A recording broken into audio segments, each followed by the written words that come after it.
Hey, are you still living alone because of your infertility issues? Well, my wife and I just had a lovely baby.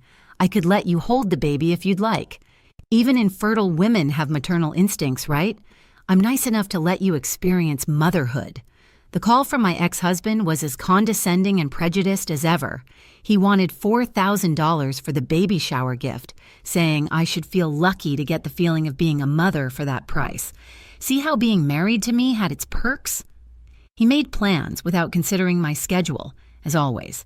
It had been 3 years since our divorce, mainly because he wanted to marry his mistress. Why would he need to report having a child with his mistress to his ex-wife?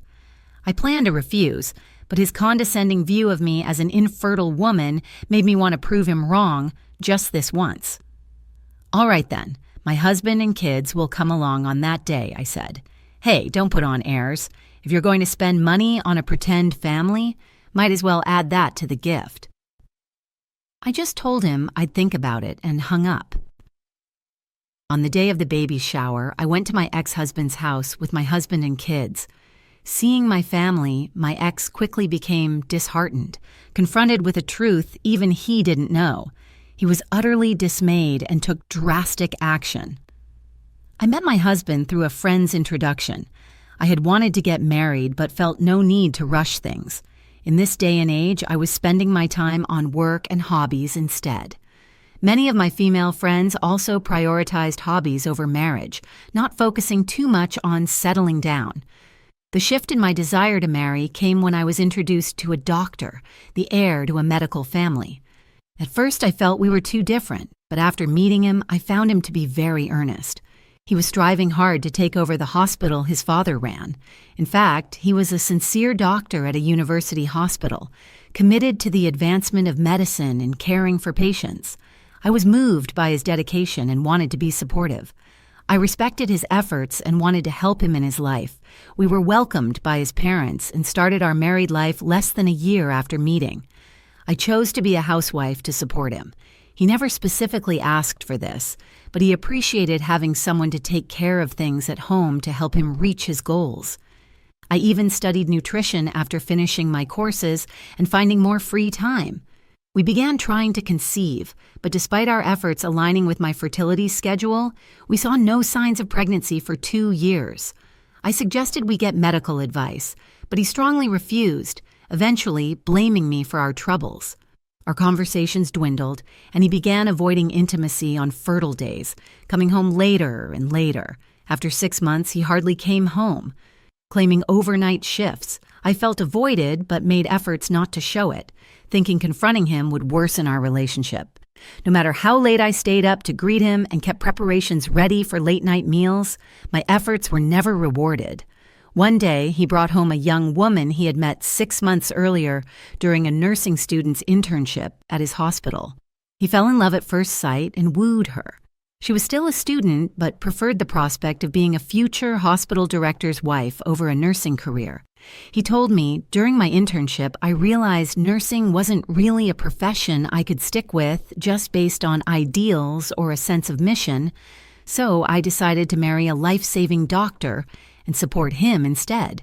The mistress bragged that she was still young enough to try for kids, repeatedly looking down on me because I couldn't get pregnant. She disparaged me as she pleased. My husband and I both wanted children, and it's true that I couldn't conceive, but why should I bear all the blame when we never had thorough medical tests to prove whose issue it was? I couldn't stand being unfairly judged and was furious at the mistress's nerve for brazenly confronting a lawful wife. However, I thought becoming emotional would mean losing. I hadn't done anything wrong. Why should the person cheated on have to suffer in silence? I couldn't respond right there, so I told the mistress to leave promptly, as decisions about our marriage, including divorce, had to be discussed with my husband first. She didn't like my attitude and snapped, "A woman with a barren womb shouldn't talk about being a woman." After the mistress left, we finally voiced our true feelings. I argued that I wanted to try again, but my husband flatly stated he couldn't consider restarting with me. No matter what he said, he saw a future only with his mistress and was adamant about not backing down. I'm not asking for a free divorce. I'll give you the money you want. It's not about money. Can't you think of even a slight chance for us to make it work again?" My husband said reconciliation was absolutely out of the question. He felt no affection for me, couldn't see me as a woman, and said it was impossible even to be friends. He even found me physically repulsive, leaving me no option but to agree to the divorce. He generously paid the agreed amount in one go and quickly went back to her. I wanted to tell his parents about the situation and bid them farewell. His parents had welcomed me into their family, and we had maintained good relations. I felt very sorry that our marriage had ended in divorce. However, my husband seemed displeased with my suggestion. It's all in the past, so I'm just going to say this. Our parents were really disappointed that we didn't have kids. They didn't want you to hear it, but they said they didn't need a wife who couldn't produce an heir. Hearing this from my husband, who had been pretending that his mother was kind to me, was honestly shocking. I had thought we had a good relationship, but it turns out his parents, especially his mother, hadn't welcomed me warmly. After hearing this, I became afraid to meet his parents, filled with anxiety that they might vent their long-held frustrations. Seeing how I felt, my husband suggested it would be safer for each of us to report to our parents separately. "I won't speak ill of you, so leave it to me to talk to my parents," he said. I went along with his suggestion. This divorce made me feel betrayed by everything I believed in, and I fell into depression for a while. I could manage to live, but I withdrew into my home. Calls from his parents came repeatedly, but I didn't answer, not knowing what they might say or if they would blame me for the divorce. It might sound like paranoia, but eventually, the calls from his parents became a source of dread, and I blocked them. Once the calls stopped, I felt slightly relieved, and over time I forgot about blocking his parents. As years passed, with support from people I could trust, my depression lifted, and I was leading a normal life, confident in myself again.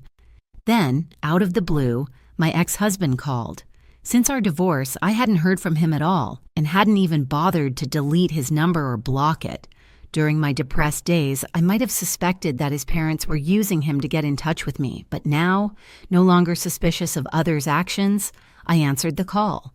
I thought my ex-husband might have had some urgent matter, but he began boasting proudly about how happy he was since remarrying his mistress after our divorce. It seemed he hadn't called just to flaunt his happiness. While I passively acknowledged his bragging about his bliss, he suddenly demanded a celebratory gift because he had a child with his mistress 3 years after our divorce. With absolutely nothing in common between us anymore, I flatly refused to give any gift. Given your infertility, any celebratory gift from you would just be a waste, wouldn't it? Since you don't have a womb capable of getting that back. It appears my ex-husband still believes the reason we didn't have children was my fault. Even after 3 years, he mocks me as a failure of a woman with a discarded womb. You must be living a lonely life, right? As if a woman who can't have children doesn't deserve happiness. This provoked me, and I impulsively decided to give him gifts anyway, taking my husband and child with me. Your husband and kids must be a pretend family, right? Pathetic woman. It seems my ex-husband believes I must live a miserable life alone. Holding back my desire to retort, I simply told him the date I would come and hung up. My husband and child are not a pretend family. We met when I was a client and he was a lawyer. He greatly helped me during my divorce from my ex-husband. He was present when signing the divorce papers and when my ex-husband paid me. My now husband, still a lawyer, helped manage the division of property and the disposal of the house I had lived in with my ex-husband.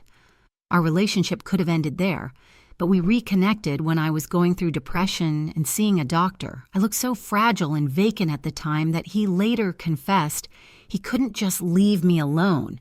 He started visiting occasionally to check on me and introduce me to a good counselor. Over time, we developed special feelings for each other. Having been betrayed by someone he trusted and nearly falling into depression himself, he was particularly worried about me. Eventually, our relationship flourished, and we remarried 1.5 years ago. Just recently, I gave birth to our child. When my husband came home, I told him about the ex-husband's demand for a celebratory gift. He gladly agreed to accompany me and joked about sweeping me and our child away if things turned south. His warm gestures made me chuckle. I had been devastated when I divorced my ex-husband, but meeting my current husband showed me that all the detours in life weren't in vain. When the day came, we went to the address given by my ex-husband, which turned out to be a nearly collapsing, shabby house. Luckily, his place was on the first floor, but the stairs to the second floor looked like they could collapse at any moment. The house I had lived in with my ex-husband had a basement and cost several $1,000,000 when purchased. The mistress disliked the ex-wife's house, and it was too large for me to live in alone without any pleasant memories, so I decided to let it go. I heard it sold for a fair price, but I was shocked that within 3 years a person could so drastically downgrade their living situation. However, I've heard of people who spend their money on other things and don't care much about where they live. My ex-husband wasn't that type, but maybe he had just adjusted to a simpler life. I thought and pressed the doorbell. The man who came out bore a vague resemblance to my ex-husband, and the mistress was nowhere in sight. They were both dressed in mismatched clothes that could hardly be called fashion. The hems were frayed, and a foul smell wafted out, making me pinch my nose. My ex-husband looked at me, then at my husband standing next to me, and his face showed surprise. Bringing a lawyer just to deliver a simple celebratory gift? How paranoid can you get? I hate that victim mentality. Come on, hand over the gift. My husband had acted in the interest of his client, but to my ex-husband, he was an unwelcome reminder of that time. Thinking I had hired that lawyer again, I clarified that he was not my lawyer today, but my husband. This briefly changed his expression before he demanded the gift again. Before handing over the gift, I told my ex-husband there was something I needed to say first. He looked annoyed, but after I showed him the envelope for the baby gift, he reluctantly agreed to listen. When the discussion about remarriage came up, I bravely underwent fertility tests. The results showed no issues, and after remarrying my current husband, I quickly got pregnant and gave birth to this child. I showed the baby I was holding to my ex-husband. If I had no fertility issues yet we couldn't conceive, perhaps the baby that your mistress is holding. Could it really be yours? Strangely, my comment made the mistress pale, seemingly recognizing something. My ex-husband quickly noticed the change in his mistress and demanded, "What's going on? Are you hiding something? What was that about sneaking out at night?" Feeling guilty, the mistress became defensive, escalating into a major argument. A neighbor shouted at them for being noisy and filed a complaint, but we decided to leave them to their dispute, thinking they might as well argue as much as they wanted. My husband and I had driven there, so we were walking back to the parking lot. It was a bit of a walk, and during that time, my ex-husband caught up to us. My husband stepped in front of me, ready to protect me and our child, but it was clear that my ex-husband wanted to speak to me. I asked my husband to take the baby and wait in the car. Of course, that was just a pretext. I couldn't say in front of my ex, "Wait in the car because he might harm our child." If my husband heard that, he'd surely suggest just driving away with us. But I had a feeling that escaping from my ex now would lead to more trouble later. From the changed man before me, I sensed an aura of someone with nothing to lose. I felt he might do something even worse if I didn't keep him in check now. I need a favor. I need to borrow some money. He admitted that the baby gift was just a pretext and he had really contacted me because he needed money. Seeing his dilapidated house and shabby clothes, I had suspected it might be about money. Why don't you ask your father first? He's a hospital director. He can surely support his son's family, right? My father-in-law wasn't extravagant, but he wasn't stingy either. I remembered times when he didn't hesitate to spend money when necessary. That won't work. He knows everything. It turned out the mistress had bragged to a training colleague, which sparked rumors at the university hospital where my ex-husband worked. A doctor who was a contemporary of his father asked him what was going on. His father found out everything, including my ex-husband's affair, his pressure on the trainee, and even crossing the line with her, not to mention that he had pushed for divorce from me wanting to marry his mistress. His parents were furious. They didn't cut him off for having an affair at work, but being married and behaving like that, they finally cut ties with him. Moreover, they canceled the talks of him taking over the hospital and made it clear he would no longer be affiliated with it. My ex-husband was just an ordinary doctor, not someone who had developed a special surgical method or was doing research on rare diseases. He had been sincere with patients before, but after meeting his mistress, his attitude became arrogant. The hospital didn't want to make a fuss as he wasn't worth keeping for his skills alone, so they didn't denounce him. Eventually, the rumors grew and distorted the truth, leaving him feeling uncomfortable. My ex-husband resigned voluntarily and found another job at a different hospital. However, the medical community is connected, and rumors of his affairs followed him, leading to mistakes even beginners wouldn't make. He made a terrible misdiagnosis, resulting in a lawsuit from a patient's guardian. He also overlooked a clearly marked allergy on a chart, causing a temporary cessation of breathing. Another patient sued him after a similarly arrogant examination. The hospital warned him repeatedly after these blunders, but minor mistakes continued, and eventually his colleagues expressed their dissatisfaction. Without reflecting on his actions, he believed others were unfairly ostracizing him, leading him down a path of ruin. After quitting his job as a doctor, my ex-husband has been unable to settle into any other job, constantly switching from one to another.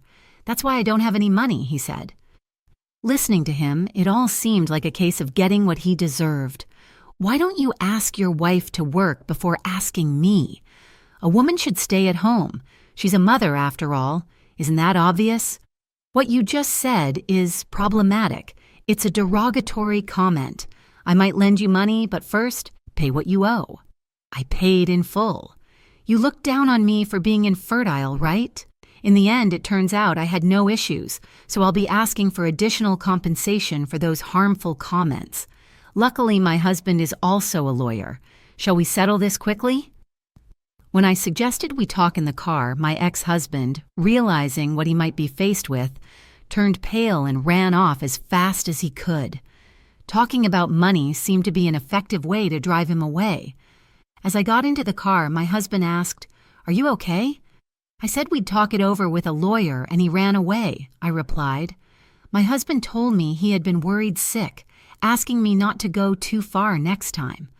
I felt deeply loved by my husband, which made me very happy. A smile inadvertently spread across my face, which made my husband worry even more that the scare had gotten to me.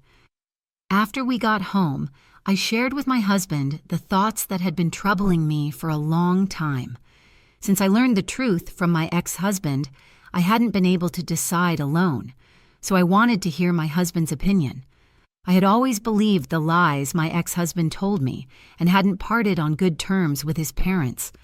Even after the divorce, I received calls from them, but out of fear, I ended up blocking them. My depression gradually improved after I was freed from the fear of those calls, but learning that it all had been lies from my ex, I only felt regret for what I had done. I couldn't help but think they might be offended by how I had reacted. What do you want to do? Are you okay with having regrets like this? Whether I contact them or not, I feel like I'll regret it either way. If you're going to regret it either way, isn't it better to act and regret that? Doing nothing will leave you with regrets forever. Besides, if his parents didn't forgive your ex for his infidelity, I don't think they'd start speaking ill of you now. Encouraged by my husband, I decided to contact his parents. After several rings, I heard my former mother-in-law's voice. When I introduced myself as her ex-daughter-in-law, she sighed in surprise and then kindly asked, "How are you?" She apologized for my ex-husband's selfish infidelity and for everything concerning the divorce. I also apologized for believing my ex-husband's claims about their true feelings and blocking their calls. I should have talked to you about it. Actually, my son was a child born after unusual infertility treatments back in the day, his mother shared. She had been bad-mouthed by her mother-in-law for not getting pregnant quickly, and her husband had defended her, eventually suggesting they try fertility treatments. Times were different, and she assured me that she never once thought ill of me for not getting pregnant. On the contrary, she was shocked that her son would say such things behind their backs and repeatedly apologized, lamenting how she must have failed in raising him. She also revealed new information. It turned out that the child my ex and his mistress had was not biologically his. Raising a child that's not his own felt disgusting to him. He didn't want to spend his hard-earned money on someone else's child, so it seems they'll be divorcing soon. His parents had let him go, saying he was an adult and should live as he pleases. But my ex had the audacity to ask if he could return to his parents' home. They firmly refused, telling him that after living as he pleased, he should continue to do so on his own. Later, my ex showed up at my husband's law office. He demanded in a condescending tone that his divorce and alimony cases be handled for free. When my husband firmly refused, my ex-husband lost it in the law office, shouting, "Aren't lawyers supposed to defend the weak?" He then caused a huge scene, scattering fire extinguishers around. The police were called, and after they took him into custody for a while, he was released. This incident caused further trouble in his relationship with his mistress. The mistress had been upset about becoming the wife of a hospital director, but now she was the wife of a criminal. Eventually, they ended up going to court, but as they each had to borrow money for legal fees, they fell into a massive debt. Given their jobs, my ex-husband and his mistress likely couldn't borrow from legitimate sources and must have resorted to lenders with high, illegal interest rates. Meanwhile, I'm living happily every day with my husband and child. My husband and I have lively discussions about whether our child should call us Mommy and Daddy or Mom and Dad. Strangely, I'm still in touch with his parents. It feels like they're friends from another generation, and updating them on our child's progress has become the norm. As for what became of my ex-husband and his mistress afterward, no one knows. They might be struggling somewhere, but with my busy daily life, I don't have the time to worry about it. I'm focused on enjoying my child's growth with my husband.